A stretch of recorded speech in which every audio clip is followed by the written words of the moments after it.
guys. All right, so I was checking out YouTube and I found one of the Study the Greats series by Austin Burcham, and he did one on Simon Phillips, who basically played one of the coolest things I've ever heard in terms of coordination and stuff. And so here's what Simon did.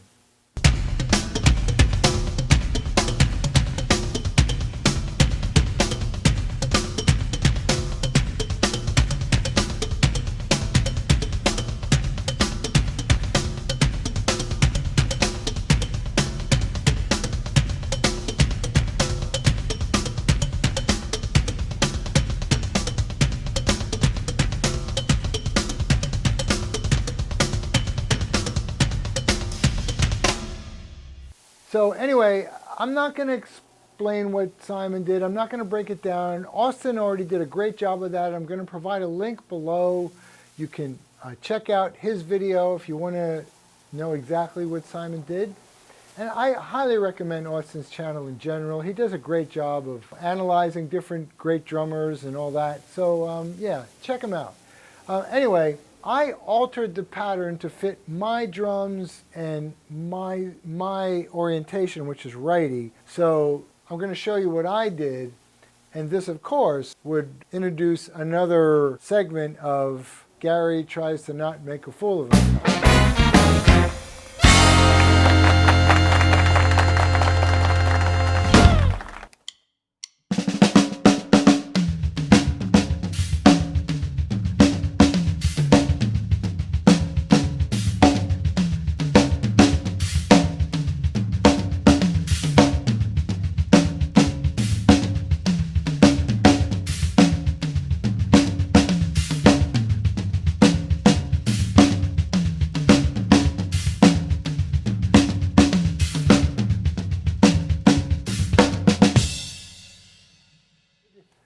Now, I'm making this video because I wanted to show you guys my process for trying to learn a very difficult coordination thing. The first step for me is always to transcribe it. So here's the transcription, and that's important because it shows me where everything lines up. It's very important with a coordination pattern such as this to know where your limbs are lining up, right? So okay, so the next thing is to first of all get comfortable playing that ostinato pattern, which was Simon's left hand pattern double kick. Me, it's the right hand pattern double kick. So I'm going to set my click to 80 beats per minute. Also count out loud, because that'll really internalize the pulse. It's not enough to just play to a click. Counting out loud really helps you get the pulse inside of you. So here we go. 1, 2, 3, 4.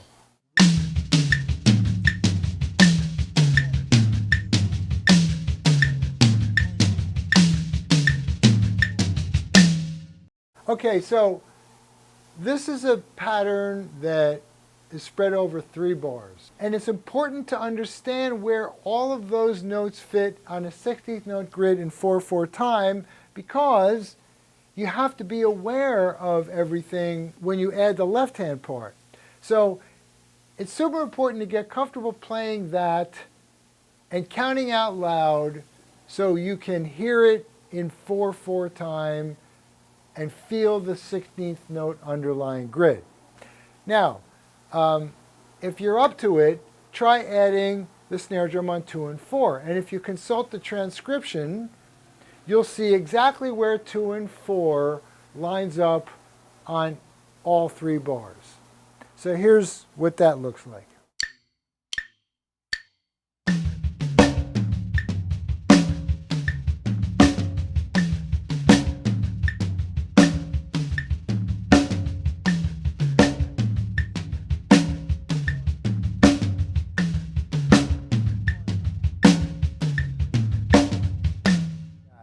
All right, now if that's too difficult, there's another approach you can take, and that would be to basically just take 1E ended 2.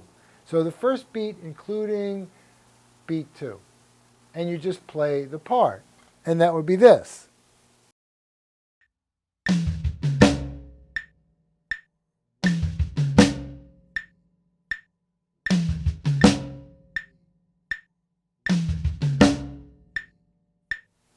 All right, so now we're going to just add one note to finish the bar, like this.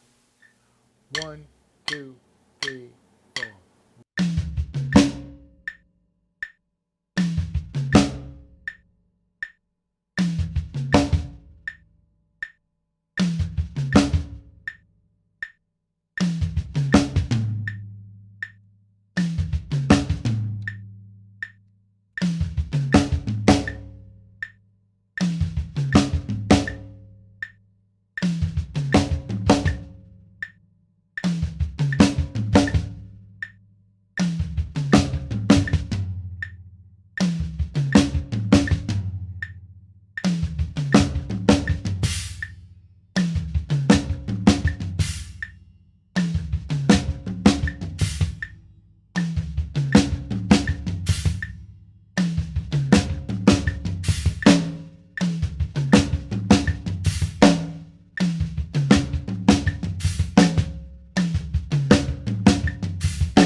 Okay, so you're not going to do it just like that. I just did twice and then added an extra note.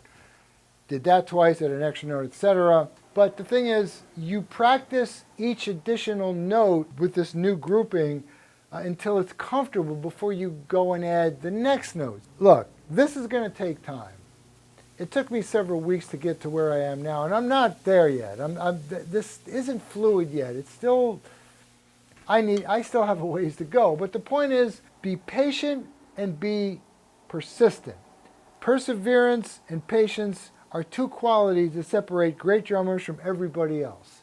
It's going to take as long as it takes to get it. You know, you're not in a race. If you put in the time, it'll come. So you practice it like this, taking manageable chunks. You're going to find by the time you get to the second bar, like... it's going to get really confusing, and you have to keep playing the first bar all the way through before you even get to the second bar. So I would recommend just starting with the second bar. So consult the transcription, see what that looks like, and then practice that. So I'm going to do the same thing with the second bar.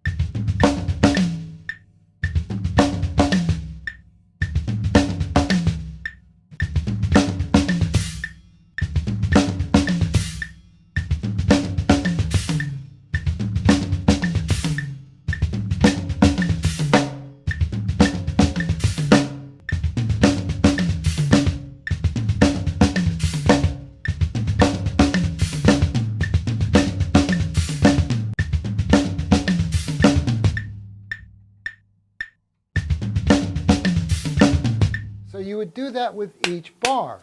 And then you can break it up. This lick, you could take a section of it and it becomes its own phrase, right? So that second bar is kind of cool.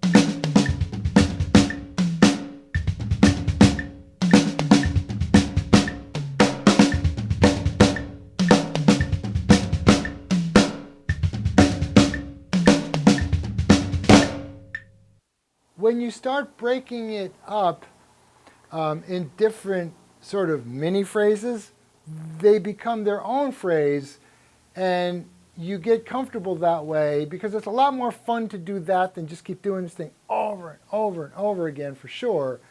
And then you can come back to putting it all together. Besides practicing it slowly and accurately, get a good night's sleep. I'm serious. The thing is, a lot of really great things happen inside your brain while you're sleeping. One of them being, when you're trying to learn a new task like this, your brain gets the message. And while you're sleeping, it starts building the myelin to reinforce the new neural pathway that it's been creating while you were practicing. So while you sleep, everything you've been practicing gets reinforced.